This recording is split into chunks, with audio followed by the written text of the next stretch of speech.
Fandi dan Novi, juga kedua orang tua saksi, Bapak Mama Tefnai dan Bapak Mama Inabui, keluarga dan jemaat sekalian yang terkasih dalam Tuhan Yesus Kristus. Dalam perjanjian lama yang digolongkan dalam sebutan pesta adalah sunat, penyapihan anak, dan juga termasuk perkawinan. Dalam hal pesta perkawinan akan ada seseorang yang dipilih untuk memimpin perayaan pesta tersebut, dan dia punya tugas adalah untuk mengatur penataan minuman dan musik. Karena itulah dalam ayat 8 bacaan kita tertulis bahwa setelah air itu berubah menjadi anggur, Yesus menyuruh para pelayan untuk membawa kepada pemimpin pesta. Pemimpin pesta diberikan kewenangan untuk mengatur kelancaran pesta. Karena itu kalau terjadi kekurangan makanan atau kekurangan minuman anggur dalam pesta, itu bisa menjadi bencana yang memalukan bagi keluarga dan mempelai. Pesta perkawinan umumnya dirayakan beberapa hari dan hari terpanjang itu 7 hari. Selama waktu perayaan pesta itu, orang akan bergembira sambil makan, minum, menari, bahkan juga saling memberikan nasihat lewat teka-teki. Semua itu berlangsung dalam kegembiraan, dan nanti dia berpuncak pada arak-arakan mempelai meninggalkan rumah orang tuanya. Hari ini kita berpesta, kita akan berpesta dalam pesta perkawinan Fandi dan Novi. Kalau mereka tidak menikah, tentu kita tidak berpesta. Kita berpesta karena mereka menikah. Karena itu mari mendahului pesta dengan dituntun oleh firman Tuhan. Saudara yang terkasih dalam Tuhan Yesus, kisah air berubah menjadi anggur itu mujizat pertama yang dibuat oleh Yesus memulai pelayanannya. Dan Injil Yohanes menulis pada bagian akhir bacaan kita bahwa dengan melakukan demikian, Yesus sedang menyatakan kemuliaannya dan murid-murid percaya kepada Dia.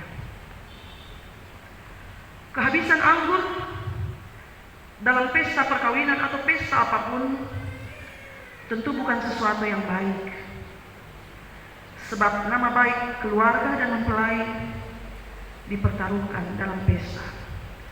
Saya kira keluarga Inabui dan juga keluarga Tefnai sudah mempersiapkan segala sesuatu untuk pesta, dan besar kemungkinan ada harapan keluarga bahwa tidak boleh ada yang kurang.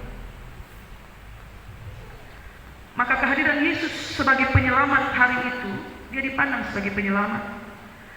Ternyata benar-benar menyelamatkan keluarga dan mempelai dari rasa malu akibat kehabisan anggur, padahal pesta masih berlangsung. Sekarang, mari kita bawa firman Tuhan ini dalam konteks pernikahan rumah tangga. Mari kita mengandaikan perjalanan rumah tangga yang baru akan dimulai ini sebagai sebuah pesta perkawinan. Pertama, sebuah pesta perkawinan tidak terjadi begitu saja. Semua dimulai dengan rencana, persiapan, lalu pelaksanaan. Namanya saja pesta, tentu di situ ada kegembiraan. Orang berpesta, orang bergembira. Maka menikah, bukankah itu sebuah kegembiraan? Setiap pasangan yang menikah menginginkan sebuah rumah tangga yang selalu bahagia. Tapi siapa bisa menolak datangnya tantangan dalam rumah tangga sepanjang perjalanan bersama itu? Kira-kira begitu Mama Tefna ya. Siapa bisa tolak kalau sebagai petani hari ini dapat, besok onde, lusa dapat, Itu yang kita bicara dalam penggembalaan. Kalau rumah tangga itu ibarat sebuah pernikahan, orang harus bergembira. Siapa bisa menolak kalau datang tantangan dan kesusahan dalam pesta itu? Sama seperti mempelai tidak pernah menduga bahwa persediaan anggur mereka ternyata kurang. Kalau pernikahan adalah sebuah pesta, maka seperti kisah perkawinan di Kana, kita juga harus jujur mengakui bahwa pernikahan kita juga bukan satu pernikahan yang sempurna. Meski kita memulainya dengan rasa cinta yang besar, tapi kekurangan pada beberapa hal dalam kebersamaan itu tidak bisa dihindari.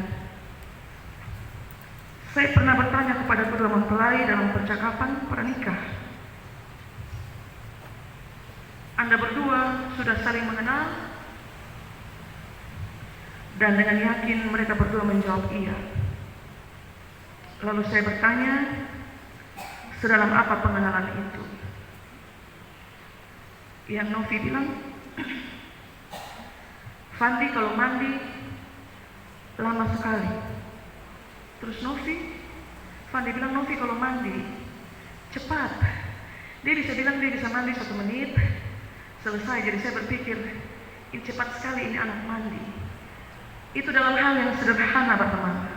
Mereka mengatakan bahwa mereka sudah saling mengenal, dimulai dari hal sederhana seperti itu. Tapi saling mengenal ternyata belum cukup untuk menjamin rumah tangga saudara berdua berbahagia dan bergembira. Maka mengundang Yesus masuk dalam pernikahan itu harus menjadi yang utama. Saya berpikir begini Bapak Ibu, hari itu dalam pernikahan Yesus juga diundang. Apakah dengan diundangnya Yesus kekurangan anggur tidak akan pernah terjadi? Tidak. Kekurangan juga terjadi meski Yesus diundang. Tapi dalam perjalanannya, dia membantu kebutuhan keluarga, kebutuhan mereka yang menikah dengan mencukupkan segala kekurangan mereka. Saat Yesus ada dalam pernikahanmu, dia tidak mungkin membiarkan engkau menanggung bebanmu sendiri. Dia ada di situ, dia diundang dalam pernikahan saudara berdua, maka saudara berdua mesti yakin dia juga bersama dalam perjalanan bersama. Saya selalu bertanya kepada mempelai, berapa lama Anda ingin hidup bersama sebagai suami dan istri? Fandi dan Novi, berapa lama ingin hidup bersama sebagai suami dan istri? Seumur hidup. Dalam perjalanan seumur hidup itu kira-kira berapa tahun?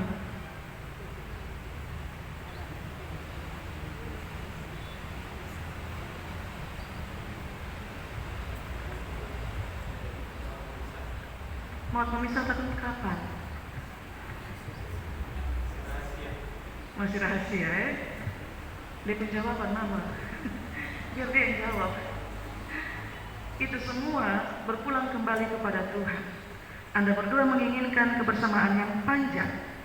Dan jika Tuhan berkenan, apa yang saudara berdua harapkan, Ia berkati. Jika Yesus saudara undang masuk ke dalam pernikahanmu, maka jangan pernah memberi ruang pada perceraian oleh manusia.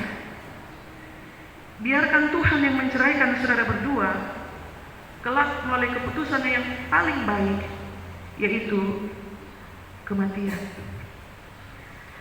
Pesta dan kegembiraan itu dua hal yang sejalan. Kalau dalam kegembiraan itu, dalam pesta itu kegembiraan hampir berkurang, maka saudara berdua tahu dengan pasti siapa yang dapat menolong engkau di dalam pesta. Selamat berbahagia Fandi dan Novi. Tuhan memberkati rumah tangga saudara berdua. Amin.